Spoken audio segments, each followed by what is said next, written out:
Alright, so kung nagawa niyo na ngayon yung pinakaunang section niyo, mag-proceed na tayo dito sa ano. Ang una nating gagawin, multi-column, i-aano muna natin yung settings. So, yung nakalagay dito, eto siya. Eto daw yung i-a-achieve natin, our brand promise. So, ika-copy paste ko lang 'to. Design. So, eto na yung tatlo. Experience, andito siya. Ano yung meaning niya? Description. Best features, unparalleled. So, yun na muna yung mga i-add ko. Alright? I-add ko muna siya and later.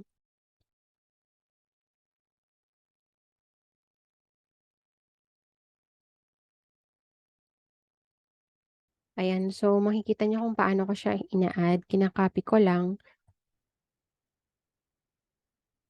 So, instead na bumalik ako para i-click yung isang column, pwede ko na siyang i-click from here. Automatic na magpupunta na siya doon. Alright? Easy to use.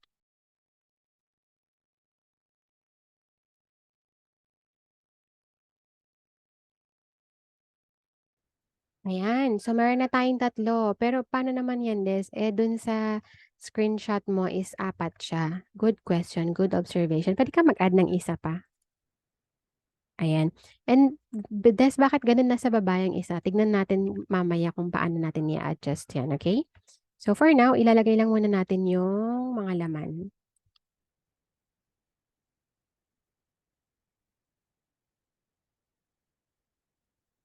Ayan. So, na-add na natin. Mag-save na tayo. So, i-customize na natin ngayon yung magiging itsura nito para ma-achieve natin yung ganitong look. Okay, so close natin yan. Punta tayo dito sa mismong section settings. Kasi kapag dito ka pumasok, yung isang column lang yung mababago. Settings lang ng column yung babaguhin mo. Pero kung dito ka sa mismong section settings, sa pinakataas, etong buong section ang mababago. Okay? So, kapag nag-check tayo dito, sabi dito, heading size is medium. Image width, 1/3 column. And image ratio, circle. Ito na yung ano, number of columns on desktop. So, tatlo lang kasi yan, kaya yung isa is bumaba siya. So, kailangan apat natin yan. Alright. Tapos, column alignment. Yes, left lang talaga siya. Mm, ayan, nakita nyo na wala yung background, pero gusto natin may background siya. Button label, we don't have to add kasi guarantees lang naman to. And then yung color scheme as is, okay na siya dyan. 'Di ba? Ganyan. Alright, so okay na tayo sa settings. Ito, always nyo enable swipe on mobile. I'm gonna show you the difference. Kapag hindi naka-enable swipe on mobile view, ayan, nakahilera silang ganyan pababa. It's taking up too much space. Lalo na kung nilagyan mo pa ng picture niyan, parang ang pangit tignan nakapababa sila. Pero kapag i-enable swipe mo on mobile view, magkakaroon siya ng ganyan, arrow na lang. So, magka-carousel na lang siya. Carousel ang tawag dito ha. Yung mga pwede mong i-adjust, pwede mong i-swipe left and right na pictures. And eto, gawin nating 60. Ano yung naging basis ko sa 60? Depende pa rin yan sa mata nyo. Kung nakikita nyo masyado malaking space, pwede nyo bawasan. Pero for me, 60 lang yung gagamitin ko. Okay, so mag-add na tayo ng pictures. Balik tayo sa desktop view. I-click ko lang to, mag-upload ako ng isang picture. Ito yung pinakauna.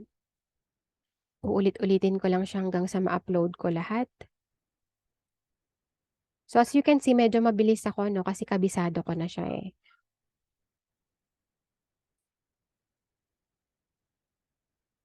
Kabisado ko na yung mga ilalagay ko na pictures kasi ako yung nag-prepare. Pero expect nyo na kapag kayo yung gumawa is medyo it's gonna take time and that's totally okay. Ayan. So natapos na natin yung second section.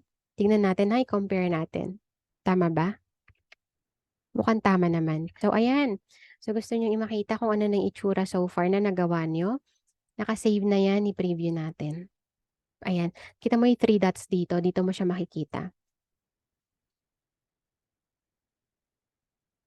Ayan. I-hide bar nyo lang to ha. Ayan. So meron na tayong dalawang nagawa na sections. You wanna congratulate yourself? Congratulations. So Next na gagawin natin is yung susunod na section, which is the image with text.